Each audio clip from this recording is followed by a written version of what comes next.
Une nouvelle page dans les relations chaotiques entre la France et l'Algérie, à la une de Jeune Afrique. Bonjour François Soudan. Bonjour Catherine. Vous signez un éditorial à paraître lundi sur cette nouvelle page, ce nouvel épisode. Le vote le 30 octobre par l'Assemblée nationale en France d'une résolution appelant à dénoncer l'accord migratoire de 1968. Et votre éditorial a pour titre « Tebboune Le Pen, les meilleurs ennemis », ce qui semble paradoxal mais ne l'est pas forcément. Vous savez, Catherine, lorsque l'ancien ambassadeur de France en Algérie, Xavier Driancourt, affirme que le discours anti-français est le carburant quotidien du régime algérien, il est difficile de lui donner tort, tant il est vrai que ce régime n'a aucun intérêt à un apaisement des mémoires. Mais Driancourt gagnerait beaucoup en objectivité s'il ajoutait que le discours anti-algérien, c'est le carburant quotidien de l'extrême droite et de toute une partie de la droite française. En fait, et c'est là le paradoxe, ces deux discours sont des alliés objectifs au service pour l'un d'un pouvoir autocratique, à la fois répressif et nationaliste, et pour l'autre d'un parti xénophobe aux portes du pouvoir. Chacun dispose de sa force de frappe médiatique, et ces deux pôles antagonistes, francophobes d'un côté, algérophobes de l'autre, se nourrissent l'un de l'autre et ont besoin l'un de l'autre, car ils entretiennent de part et d'autre ce qu'il faut bien appeler des rentes de situation, Catherine.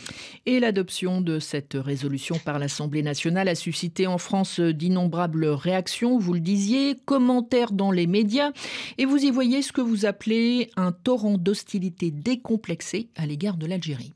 Alors, c'est assez frappant, J'ai suivi pendant une huitaine de jours ce que disaient sur les médias d'opinion du groupe Bolloré toute une série de chroniqueurs, d'éditorialistes, de personnalités politiques de droite et d'extrême droite, et on y décèle deux types de réactions. La première, c'est que ce vote est vécu et proclamé à la fois comme une revanche symbolique sur la défaite que représente à leurs yeux l'indépendance de l'Algérie, et comme la fin de 60 années de quasi-castration de l'État français par son ancienne colonie. Je cite dans mon édito un certain nombre de phrases ainsi que leurs auteurs, mais toutes concourent à la même conclusion. Ce n'est pas la colonisation dont Éric Zemmour nous dit par ailleurs le plus grand bien, qui a subjugué, pillé, exploité l'Algérie. Non, c'est l'Algérie indépendante qui, depuis 6 décennies, martyrise, humilie et piétine la France.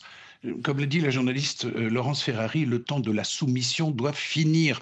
On croirait presque entendre, Catherine, mot pour mot, les délégués du FLN algérien à la conférence de Bandung en 1955.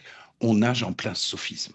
Et puis François Soudan, vous nous dites aussi qu'il y a une autre utilisation de l'Algérie dans le champ politique et électoral français, c'est l'épouvantail migratoire. Ah oui, en fait, l'Algérie est devenue le principal combustible électoral des obsessions xénophobes, islamophobes de la droite, de l'extrême droite française, avec là encore sur les plateaux de la bolosphère médiatique des phrases complotistes assez stupéfiantes pour qualifier l'immigration algérienne en France. On parle d'armée d'occupation, de 5e colonne criminelle, de contre-colonisation avec peuplement par d'anciens colonisés.